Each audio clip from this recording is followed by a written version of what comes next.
'06 Jeep Grand Cherokee with a 3.7 engine.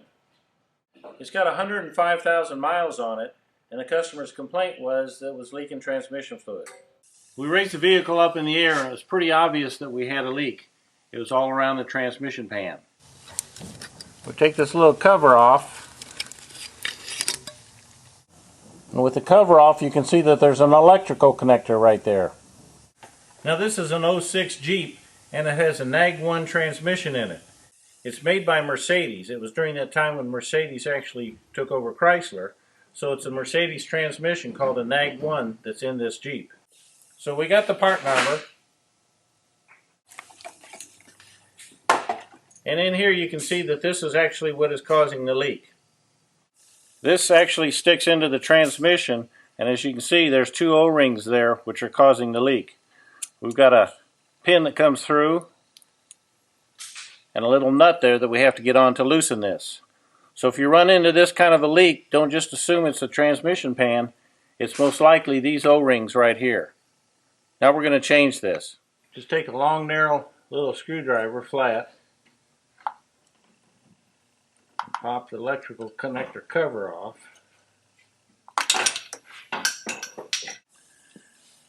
Now what you have up inside that transmission, these are the O-rings we're after. And you can see there's a bolt that goes through the back, but in order to get to that, on the inside, the wiring looms go through there. So to get to that, you have, if you look real close at these index marks, that's the position that it's in when it's locked in place. So to get this out, we turn this outer ring and it should pop, and then continue to turn it, and as it does you'll see this inner sleeve begin to push out. Now once that is down like that to where you're locked in place right here, then this should pull out. Your wires are in there, and there is another O-ring right here. So when we go back together, we would do the same thing. We would insert this in here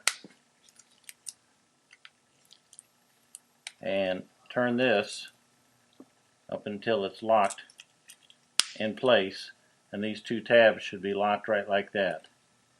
And again, if you look at your indexes, they should be like that, and you're locked in place.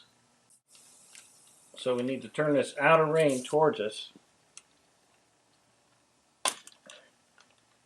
It is a pretty tight turn. It's going to seem pretty hard, but it should turn towards you. And now you can see that inner sleeve has moved forward. Can you see that? Mm-hmm. Push it all the way down, and now the harness should come out of there. And if you're full, you'll probably leak some fluid. I'm going to tuck this up out of the way. Now you need a 7 deep socket, a little extension, and a 1/4 inch ratchet.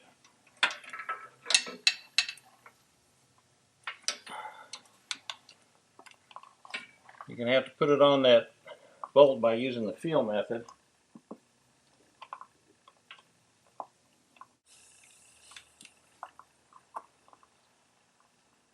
It doesn't take very many turns, probably about 4 or 5 turns.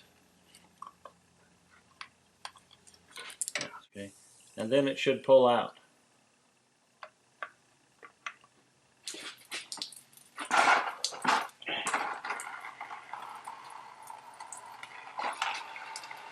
You are going to lose some fluid. So there's the old piece and the new piece. Now since our O-rings are what's causing the leak, and you'll see this part here, it does have an O-ring, and the new one comes with an O-ring. Now since the O-ring's what's leaking, I'm not going to change the pins that are in there. Now since the O-ring is what's leaking here, I'm going to just change the O-ring rather than all the wires. Now if you did need to do that, right here there's a little keeper. It looks like this. You would pop that up, your wires would pull out, you could insert them in here and push that down again. But you're going to have a bunch of single wires. There's a really good chance you could get them confused. So what I'm simply going to do is take the O-ring off of this one and put it on there. So we're going to take the O-ring loose, take it off, put the new O-ring on.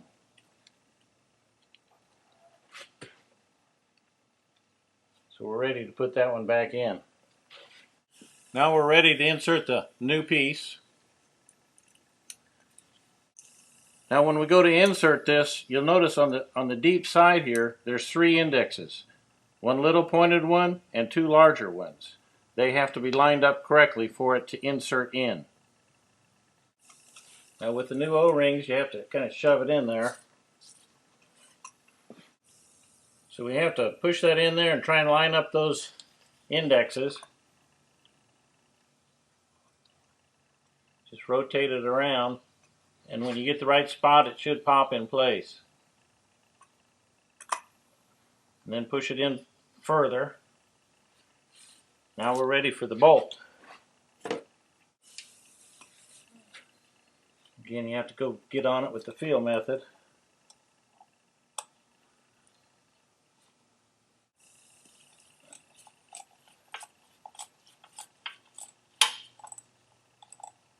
Now when you tighten it down, make it pretty good and snug, but don't over tighten it because that's real fine threads on that bolt. Now this with that insert, you can see that it's got 2 kind of like angled indexes and a straight index up here. So those have to be lined up as well. Now if you look inside there, you'll see those index marks that we have to line up with. Now we're ready for the harness to go back in. It inserts and then you just have to rotate it until you find your indexes match up, and then it would push in place. Push it in place as hard as you can. There we go.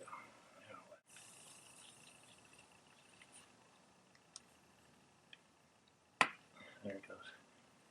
Once you get it popped in place, we should rotate the outer case, and you should see it pull it back in place.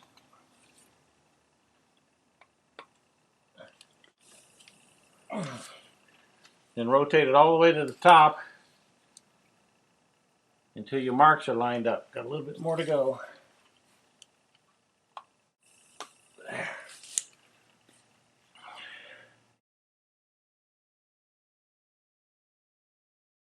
So when you rotate this, everything's slimy here, but it should pop that in there, and you need to rotate it until these marks are all lined up. There'll be one last pop.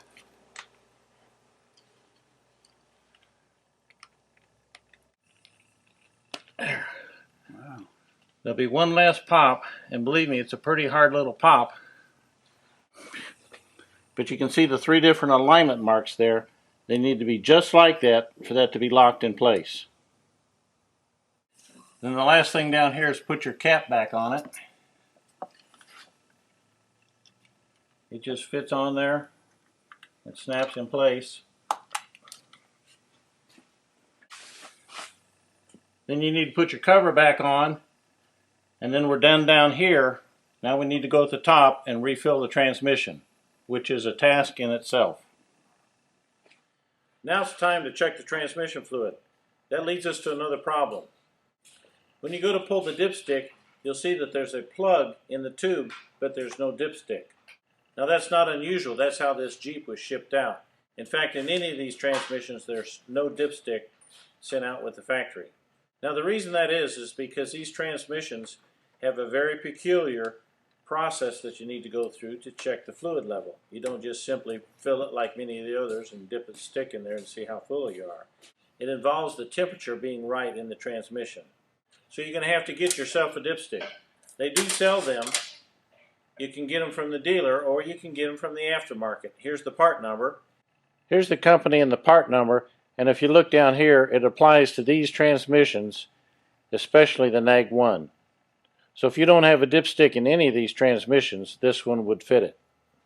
Now you will need to check your information source as to the right procedure so that you can follow it exactly.